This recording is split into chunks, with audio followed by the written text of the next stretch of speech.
Distinguished President of the Human Rights Council, Madam High Commissioner, Excellencies, ladies and gentlemen. Human rights are our bloodline. They connect us to one another as equals. Human rights are our lifeline. They are the pathway to resolving tensions and forging lasting peace. And human rights are on the front line. They are the building blocks of a world of dignity and opportunity for all, and they are under fire every day. The Human Rights Council is the global locus for tackling the full range of human rights challenges. I thank you for that vital work and welcome the engagement of member states and civil society. 1 year ago, I came before you to launch a call to action for human rights. We named this values-based and dignity-driven appeal the highest aspiration, drawing from the words of the Universal Declaration of Human Rights itself. That phrase is a reminder that securing human rights is both essential and a constant work in progress. Gains can be easily undone. Perils can strike in any instant. Mesdames et messieurs, peu de temps après notre rassemblement de l'année dernière, le Covid-19 a déferlé sur la planète. La pandémie a mis en évidence les liens qui unissent notre grande famille humaine, mais aussi ceux qui relient les droits humains dans toute leur diversité, qu'ils soient civils, culturels, économiques, politiques ou sociaux. Le Covid-19 a non seulement creusé les fossés qui nous séparent, aggravé les vulnérabilités et renforcé les inégalités, mais aussi ouvert de nouvelles lignes de faille, y compris en termes de droits humains. Les violations se multiplient pour former un cercle vicieux. Des centaines de millions de familles ont vu leur vie bouleversée par la perte d'un emploi, par l'accumulation des dettes, par l'effondrement des revenus. La pandémie a affecté de manière disproportionnée les femmes, les minorités, les personnes âgées, les personnes en situation de handicap, les réfugiés, les migrants et les peuples autochtones. Des années de progrès en matière d'égalité des genres ont été réduits à néant. Pour la première fois depuis des décennies, l'extrême pauvreté gagne du terrain. La jeunesse souffre. Leur éducation a été interrompue et nombre d'entre eux n'ont qu'un accès limité aux nouvelles technologies. L'incapacité d'assurer un accès équitable aux vaccins représente une nouvelle faille morale. À eux seuls, 10 pays se sont partagés plus de 3/4 des doses de vaccins contre le Covid-19 administrées à ce jour. L'équité en matière de vaccins représente une étape décisive dans la réalisation des droits humains. Le nationalisme vaccinal nous renvoie en arrière. Les vaccins doivent être un bien public mondial, accessible et abordable pour tous. Le virus s'attaque aussi aux droits politiques et civils et ruine davantage encore les espaces civiques d'expression. Brandissant la pandémie comme prétexte, les autorités de certains pays ont pris des mesures de sécurité sévères et adopté des mesures d'urgence pour réprimer les voix dissonantes, abolir les libertés les plus fondamentales, faire taire les médias indépendants et entraver le travail des organisations non gouvernementales. Des défenseurs des droits humains, des journalistes, des avocats, des militants et même des professionnels de la santé ont fait l'objet d'arrestations, de poursuites et de mesures d'intimidation et de surveillance pour avoir critiqué les mesures ou la manque de mesures prises pour faire face à la pandémie. Les restrictions liées à la pandémie servent d'excuse pour miner les processus électoraux, affaiblir les voix des opposants et réprimer les critiques. L'accès à des informations vitales a parfois été entravé, tandis que la désinformation mortelle a été amplifiée, y compris par quelques dirigeants. Excellencies, the COVID-19 infodemic has raised alarms more generally about the growing reach of digital platforms and the use and abuse of data. A vast library of information is being assembled about each of us, yet we don't really have the keys to that library. We don't know how this information has been collected, by whom, or for what purposes. That data is being used commercially, for advertising, for marketing, and for beefing up corporate bottom lines. Behavior patterns are being commodified and sold like futures contracts, And this has created new business models and entirely new industries that have contributed to an ever greater concentration of wealth and inequality. Our data is also being used to shape and manipulate our perceptions without our ever realizing it. Governments can exploit that data to control the behavior of their own citizens, violating human rights of individuals or groups. All of this is not science fiction or a forecast of a 22nd century dystopia. It is here and now. And it requires a serious discussion. We have developed a roadmap for digital cooperation to find a way forward. And I urge all member states to place human rights at the center of regulatory frameworks and legislation on the development and use of digital technologies. We need a safe, equitable, and open digital future that does not infringe on privacy or dignity. Excellencies, our human rights call to action is a comprehensive framework to advance our most important work, from sustainable development to climate action, from protecting fundamental freedoms to gender equality, the preservation of civic space, and ensuring that digital technology is a force for good. Today, I come before you with a sense of urgency to do even more to bring our human rights call to action to life. I want to focus on two areas where the imperative for action is great and the scale of the challenge looms large.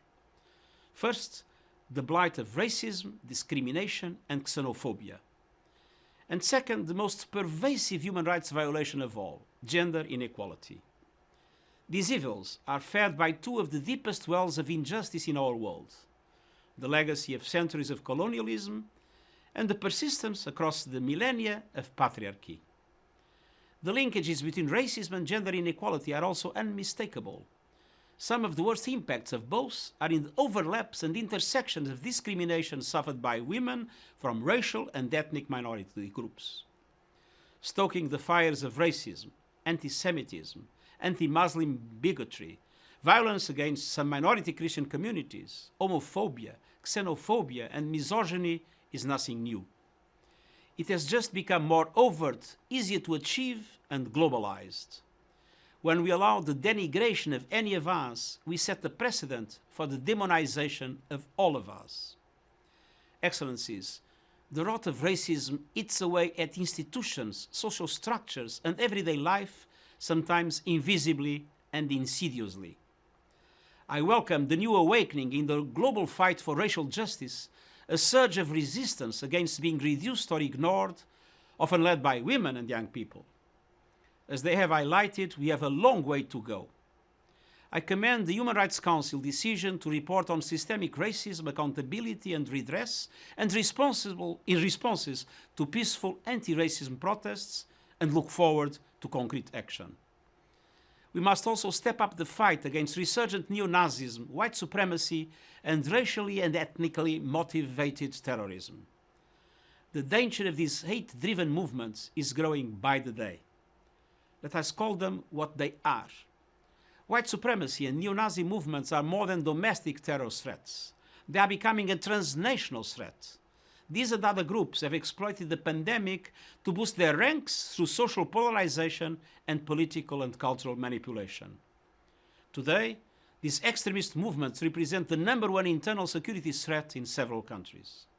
Individuals and groups are engaged in a feeding frenzy of hate, fundraising, recruiting, and communicating online, both at home and overseas, traveling internationally to train together and network their hateful ideologies.